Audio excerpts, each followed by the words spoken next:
का सबसे बड़ा दुश्मन इब्लीस। इब्लीस जिसके शर व वसवसों से दुनिया का कोई फर्द भी महफूज नहीं रह सकता, बड़े बड़े आबिदों और जाहिदों को भटकाने वाला। इस वीडियो में हम उन ही लोगों में से एक इबादत गुजार और मुतक्की शख्स बरसीसा के वाकया को जानेंगे, जिसने सारी उम्र तो अल्लाह की इताअत में गुजार दी, लेकिन शैतान ने कुछ ऐसा चाल चला कि वो एक हसीना का दीवाना हुआ और काफिर होकर मरा। इस्लाम की आमद से कबल कौम बनी इसराइल में बरसीसा नामी एक निहायत इबादत गुजार और परहेजगार बंदा रहा करता था। ये एक नामालूम और छोटे से गांव का रहने वाला था। इस शख्स ने अपनी जिंदगी के 60 साल अल्लाह की इबादत में गुजार दिए थे। सारे इलाके में बरसीसा को इज्जत और एहतराम की निगाह से देखा जाता था। एक मर्तबा बरसीसा के गांव के 3 नौजवानों को जंग पर जाने की नौबत पेश आई। इन तीनों की एक जवान और खूबसूरत बहन भी थी, लिहाजा वो अपनी बहन को अकेले छोड़कर जाने पर रजामंद न थे। वो चाहते थे कि कोई ऐसा शख्स हो जो इनकी गैर मौजूदगी में इनकी बहन की देखभाल करे। लिहाजा गांव वालों ने उन्हें मशवरा दिया कि तुम अपनी बहन को बरसीसा की सरपरस्ती में छोड़ जाओ, क्योंकि वो बहुत मुतक्की और परहेजगार है। इस मकसद के लिए ये सब मिलकर बरसीसा के पास गए और उससे लड़की की रखवाली पर रजामंद करना चाहा। बरसीसा ने यह सारा माजरा सुनकर अपनी इबादत में खलल और दीगर परेशानियों के सबब उन्हें इनकार कर दिया। लेकिन इस मौके पर शैतान ने बरसीसा के दिल में पहला वसवसा डाला। शैतान ने बरसीसा की नरम दिली से फायदा उठाते हुए उसे सरगोशी की कि अगर ये लोग तुम्हारी तरह कोई नेक आदमी न ढूंढ सके और इस लड़की को किसी गलत आदमी के पास छोड़ गए तो इस लड़की की जिंदगी खराब हो सकती है और तुम भी इसमें बराबर के जिम्मेदार होगे।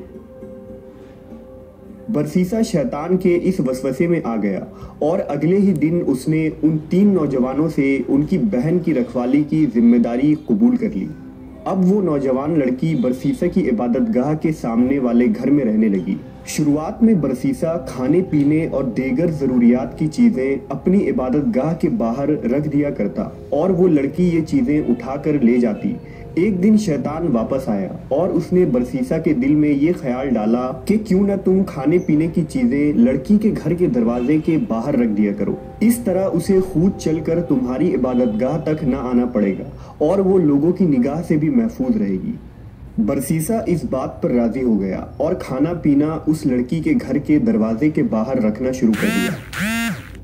कुछ दिन बाद शैतान दोबारा बरसीसा के पास आया और उसे कहा, क्यों ना तुम ये खाना उस लड़की के घर के अंदर रखाओ, क्योंकि इस तरह वो दरवाजा खोलने और घर से बाहर निकलने की जहमत से बच जाएगी और किसी इंसान की नजर में आने से भी बची रहेगी। बरसीसा को शैतान की यह बात भी बहुत भली महसूस हुई और उसने खाना पीना उस लड़की के घर के अंदर रखना शुरू कर दिया।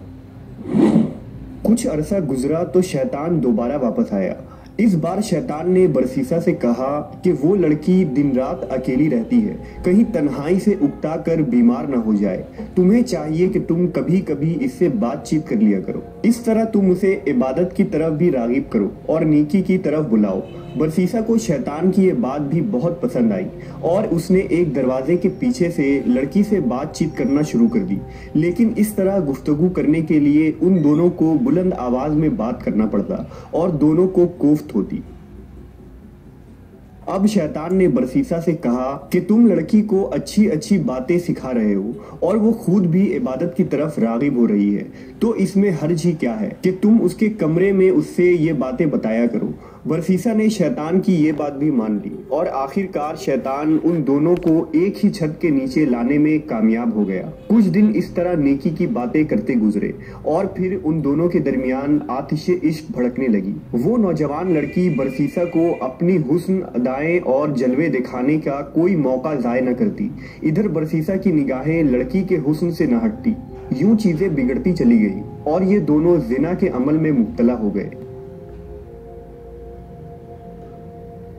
कुछ अरसा इसी तरह गुजरा और फिर लड़की हामला हो गई। जल्द ही उसने एक बच्चे को जन्म दिया। अब शैतान दोबारा बरसीसा के पास आया और उसे मलामत करने लगा कि ये तुमने क्या गजब किया, یہ بچہ تو تمہارے گناہوں کا منہ بولتا ثبوت ہے، تم اس بچے کو قتل کر دو ورنہ اس لڑکی کے بھائی تمہیں قتل کر دیں گے۔ لہٰذا برسیسا نے اس نومولود بچے کو قتل کر دیا اور اس کی لاش کو اسی کمرے میں دفنا دیا جہاں وہ لڑکی رہا کرتی تھی۔ اپنے بچے کی موت کے بعد وہ لڑکی گمسم اور غمگین رہنے لگی، لہٰذا شیطان نے دوبارہ برسیسا کے دل میں یہ خیال ڈالا کہ تم کیا سوچتے ہو کہ اپنے بچے کی موت پر یہ لڑکی خاموش بیٹھے گی؟ یہ کسی نہ کسی کو اس راز سے ضرور آگاہ کرے گی۔ سو برسیسا نے اب اس لڑکی کو بھی قتل کر ڈالا اور اسے اس کے بچے کے ساتھ دفنا دیا۔ کچھ عرصہ بعد جب اس کے بھائی جنگ سے واپس لوٹے تو برسیسا نے انہیں بتایا کہ ان کی بہن بیماری کے سبب اس دنیا سے جا چکی ہے۔ وہ ناچار روئے دھوئے اور اس کے لیے دعائیں مانگی اور اس کی قبر کی زیارت کے بعد واپس چلے گئے۔ برسیسا کے تقوی اور پرہیزگاری کی شہرت ہی کچھ ایسی تھی کہ کسی نے بھی اس پر شک نہ کیا، لیکن ایک رات شیطان ان تینوں بھائیوں کے خواب میں آیا اور برسیسا کے کرتوتوں کا پردہ فاش کیا اور ساتھ ساتھ اس جگہ کی نشاندہی بھی کی جہاں ان کی بہن اور اس کے بچے کی قبر موجود تھی۔ صبح اٹھ کر جب تینوں نے ایک دوسرے کو یہی خواب سنایا تو انہیں یقین ہو گیا کہ یہ خواب سچا ہے۔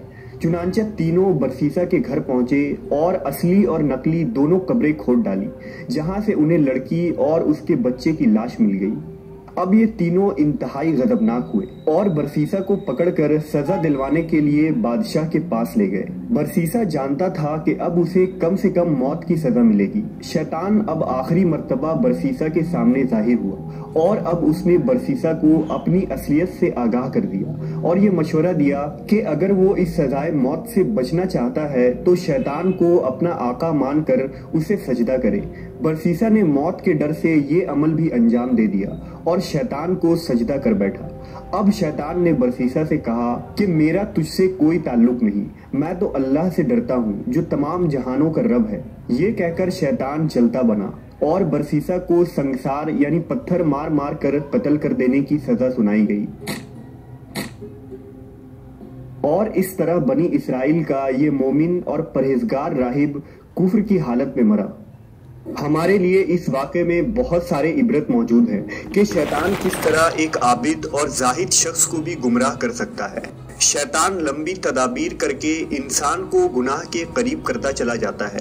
وہ ایک دوست بن کر انسان کو ورگلاتا ہے، جبکہ شیطان انسان کا کھلا دشمن ہے۔ جس طرح شیطان نے برسیسا کو غلط مشورے دیے اور اپنے وعدے سے پھر گیا، اپنے گمراہ کرنے والوں کو بھی شیطان قیامت کے دن کہے گا کہ میں نے جو بولا وہ جھوٹ تھا اور اللہ کا وعدہ سچا ہے، میرا تم پر کوئی بس نہیں تھا، لیکن تم نے میرے جھوٹ پر عمل کیا اور گمراہ ہو گئے۔